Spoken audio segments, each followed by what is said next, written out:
Agora eu vou dar continuidade à fala de Nicole, falando um pouco sobre a histologia do sistema urogenital, mais especificadamente sobre a histologia do sistema genital masculino. Esse sistema genital masculino vai ser composto pelos testículos, ductos excretores, glândulas acessórias sexuais e a genitália externa, que vai ser composta pelo pênis e pelo escroto. As glândulas sexuais acessórias vão ser basicamente a próstata, as glândulas bulbo-uretrais e as vesículas seminais, e as glândulas seminais. As duas principais funções do testículo vai ser a espermatogênese, que é a produção de espermatozoides, que são os gametas masculinos, e a produção de andrógenos. E esses andrógenos vão ser importantes aí para a espermatogênese, para o desenvolvimento primário do embrião e também pelas características secundárias masculinas. Então, na próxima imagem, nós conseguimos observar alguma dessas estruturas. Nós conseguimos observar a vesícula seminal e a próstata, que são glândulas sexuais acessórias, o canal deferente, epidídimo e os testículos, onde vão ser produzidos os gametas e os andrógenos, o pênis, a uretra e a bexiga. Falando agora sobre a estrutura dos testículos. Nós vamos ter que os testículos vão ser recobertos por uma cápsula de tecido conjuntivo denso, que vai ser a túnica albugínea. E essa túnica albugínea, a parte interna dela, vai ser composta por uma cápsula denominada túnica vascular. E essa túnica vascular vai conter vasos, por isso, aí como o próprio nome sugere. Cada testículo vai ser dividido em aproximadamente 250 lóbulos, e esses lóbulos vão ser separados por septos de tecido conjuntivo. E dentro desses lóbulos, nós vamos encontrar os túbulos seminíferos, que é onde vai ser produzidos os espermatozoides. Nós também vamos encontrar nesses testículos um estroma de tecido conjuntivo, que é onde vão estar as células de Leydig, que é elas que vão produzir testosterona. Então, na próxima imagem, nós conseguimos observar, na primeira imagem, uma imagem anatômica, mostrando essas estruturas. Então, como eu falei, nós conseguimos observar o testículo dividido em lóbulos e separados por septos. E dentro desse testículo, nós conseguimos observar a presença de túbulos seminíferos, que é onde vai ocorrer a espermatogênese. Em volta, nós conseguimos ver uma túnica albugínea, que vai ser responsável pela proteção e revestimento. E também conseguimos ver os ductos eferentes e também o epidídimo, que vai ser dividido em cabeça, corpo e cauda. Já na imagem B, nós conseguimos uma imagem histológica dessa estrutura. Nós conseguimos ver a túnica albugínea e a túnica vaginal ficando mais na periferia e toda essa rede testicular, rede do testículo. Falando agora especificadamente sobre as células de Leydig. Elas vão ser células grandes, poligonais e eosinófilas. Elas vão possuir muitas gotículas de lipídios, um retículo endoplasmático liso bastante desenvolvido e mitocôndrias com cristas tubo-vesiculares. Elas vão se diferenciar e secretar testosterona no início da vida fetal e vai ser super importante para esse desenvolvimento embrionário, para a maturação sexual e para a função reprodutiva. No indivíduo adulto, nós vamos ter que ela vai ser a principal fonte da proteína fator insulino-simile circulante.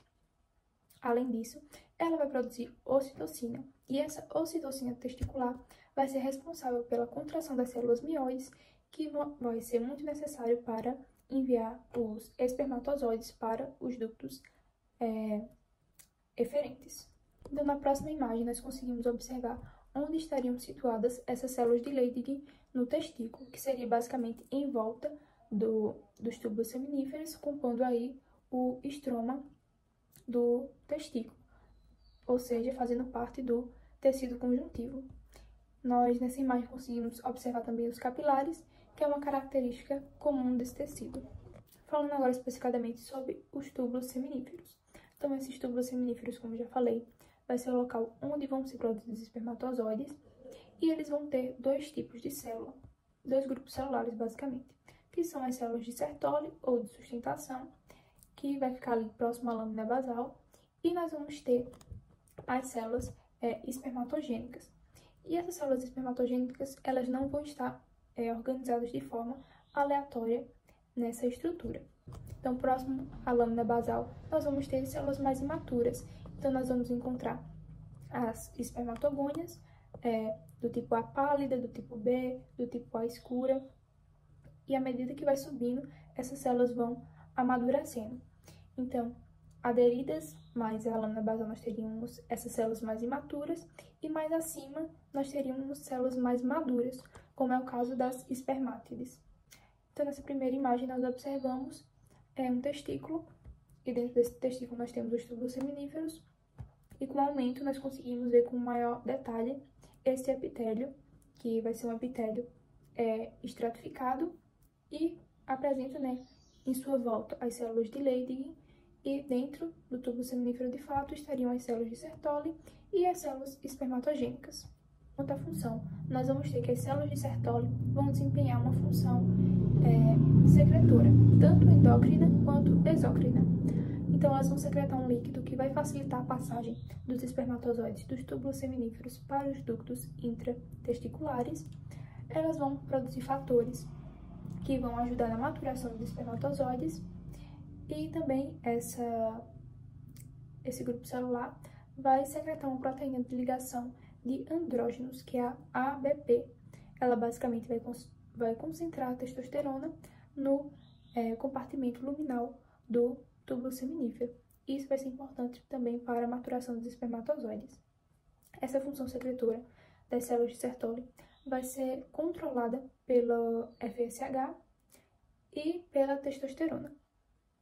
As células de Sertoli vão secretar substâncias endócrinas, como a inibina, que vai ser responsável por inibir o hormônio FSH de ser produzido pela adenohipófise.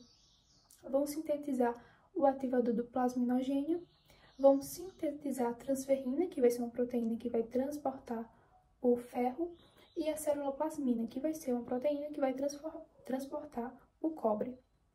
Elas também vão secretar outras glicoproteínas, que vão funcionar como fatores de crescimento ou fatores parácrinos, como o fator inibidor mulleriano, o fator de células-tronco e o fator neutrófico derivado de células da glia. Agora falando sobre o sistema de ductos excretores, começando pelo epidídimo. Ele vai possuir os ductos eferentes e o ducto do epidídimo. Vai ser uma estrutura em formato de meia-lua, que vai estar localizada ao longo da superfície superior e posterior do testículo. Ele vai apresentar vasos, músculo liso e uma cobertura de tecido conjuntivo, e vai ser dividido em cabeça, corpo e cauda. Então, nós vamos ter que os ductos eferentes vão ocupar a cabeça, já o ducto do epidídimo vai ocupar o corpo e a cauda. E ao lado nós conseguimos observar uma imagem dessa estrutura, que vai estar localizada posteriormente ao testículo. Como eu falei, vai ser dividido em cabeça, corpo e cauda. E é basicamente isso. Nesse próximo slide, nós conseguimos ver uma imagem histológica do epidídimo. Então, nós conseguimos observar que ele é um epitélio pseudoestratificado colunar, com a presença de estereocílios. E eles vão apresentar também dois tipos celulares, que são as células principais e as células basais.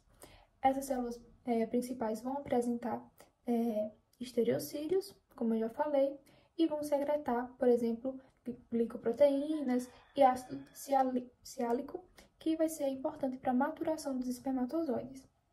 Já as células basais, elas vão ser células esféricas que vão ali repousar sobre a lâmina basal e vão constituir as células-tronco do epitélio ductal.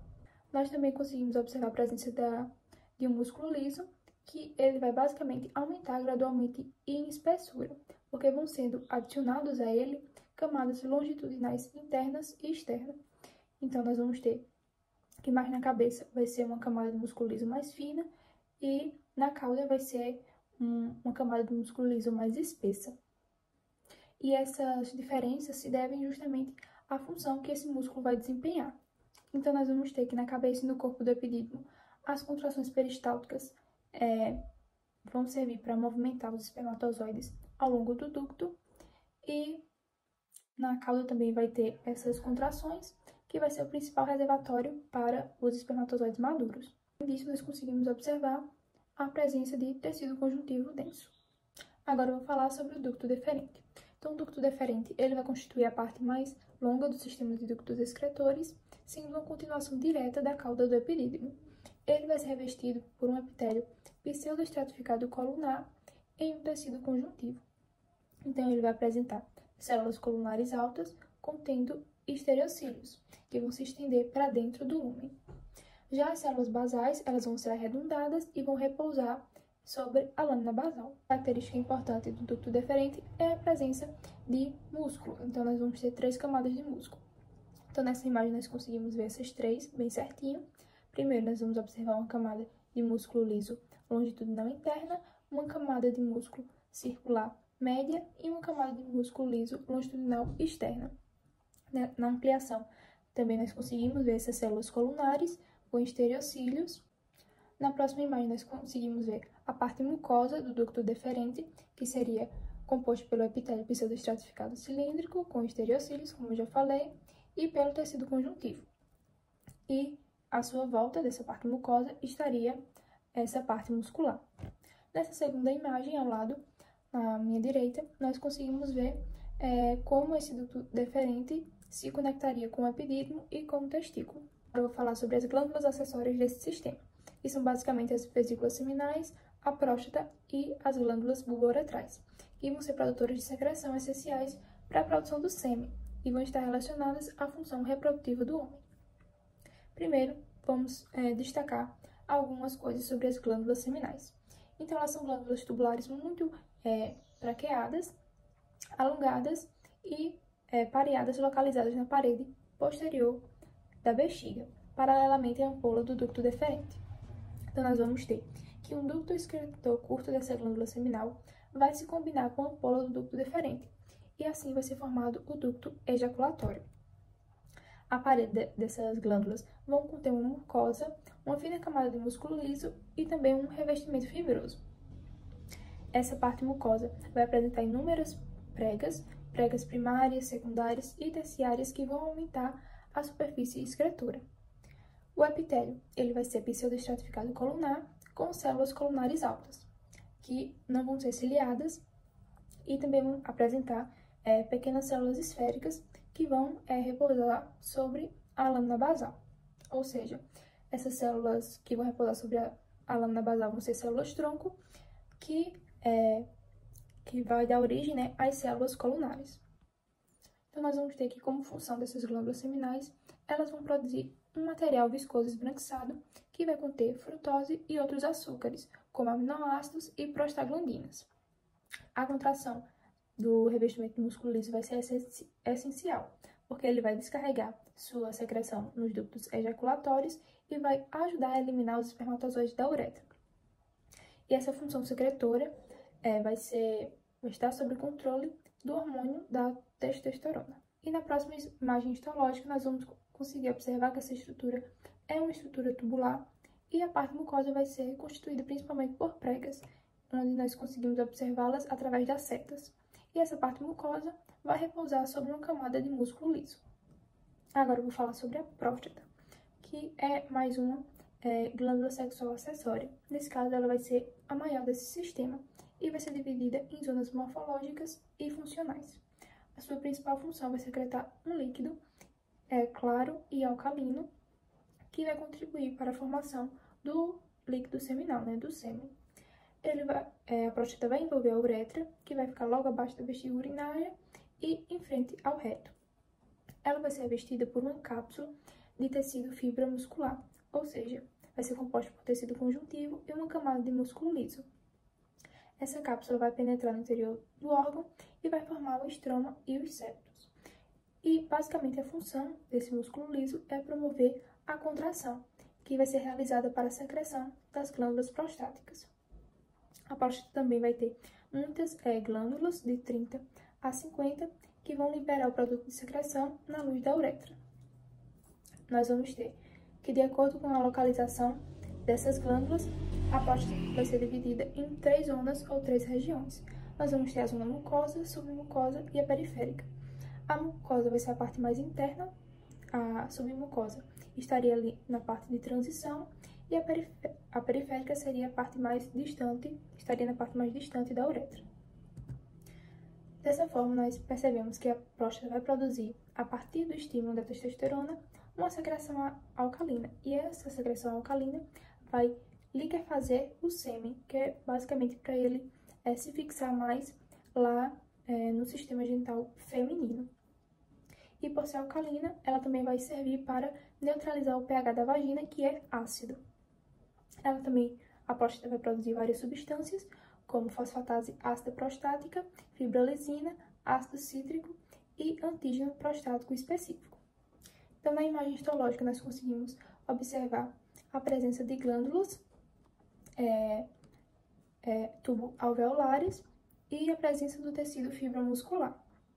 Já na imagem à direita, nós conseguimos ver em aumento esse epitélio pseudoestratificado e mais na base nós conseguimos ver células mais arredondadas, que são as células basais. A próxima estrutura é as glândulas bulbo-uretrais, também conhecidas como glândulas de Cooper. Elas são glândulas exócrinas localizadas abaixo da próstata. Elas vão ser compostas de glândulas tubo-alveolares e o seu epitélio vai ser simples colunar, cuja altura vai variar de modo considerável. Isso vai depender do estado funcional da glândula, que vai estar sob controle da testosterona. O produto de secreção dessas glândulas vai ser mucoso e vai auxiliar na lubrificação do ato sexual e também vai limpar a luz da uretra, tirando ali restos metabólicos, que vão ser deixados pela urina. Nós vamos ter que a secreção das glândulas bulbo-uretrais vai contribuir basicamente em 5% do volume do sêmen.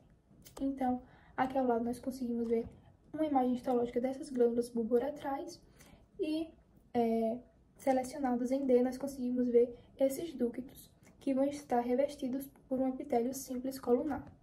E por último, nós vamos ter o pênis, que vai constituir basicamente em 3 tecidos eréteis. Então, nós vamos ter 2 corpos cavernosos e um corpo esponjoso. Os tecidos eréteis, eles vão conter espaços vasculares que vão aumentar de tamanho e rigidez devido ao enchimento com sangue durante a ereção. Eles também vão ter uma camada fibroelástica densa, que vai ser a túnica albugínea, que vai ligar basicamente os 3 corpos e vai formar uma cápsula ao redor de cada um deles. Esses corpos cavernosos vão ter espaços vasculares amplos e um formato irregular, e vão ser revestidos por um endotélio. Esses espaços vão ser circundados por uma camada fina de músculo liso, que vai formar trabéculas na túnica albugínea. E isso vai fazer com que haja uma interconexão ao corpo cavernoso. Vamos ter que o tecido conjuntivo intersticial vai ter inúmeras terminações nervosas e vasos linfáticos, e essas terminações no pênis vai desempenhar um papel importante na resposta erétil e ejaculatória. E nessa última imagem histológica nós conseguimos ver essa divisão dos corpos cavernosos, esponjoso e da uretra. E como eu falei, essa região é bastante inervada, então há a presença de vasos, como vocês podem ver nas setas vermelhas, e a presença também de nervos, que estão representados pelas setas amarelas.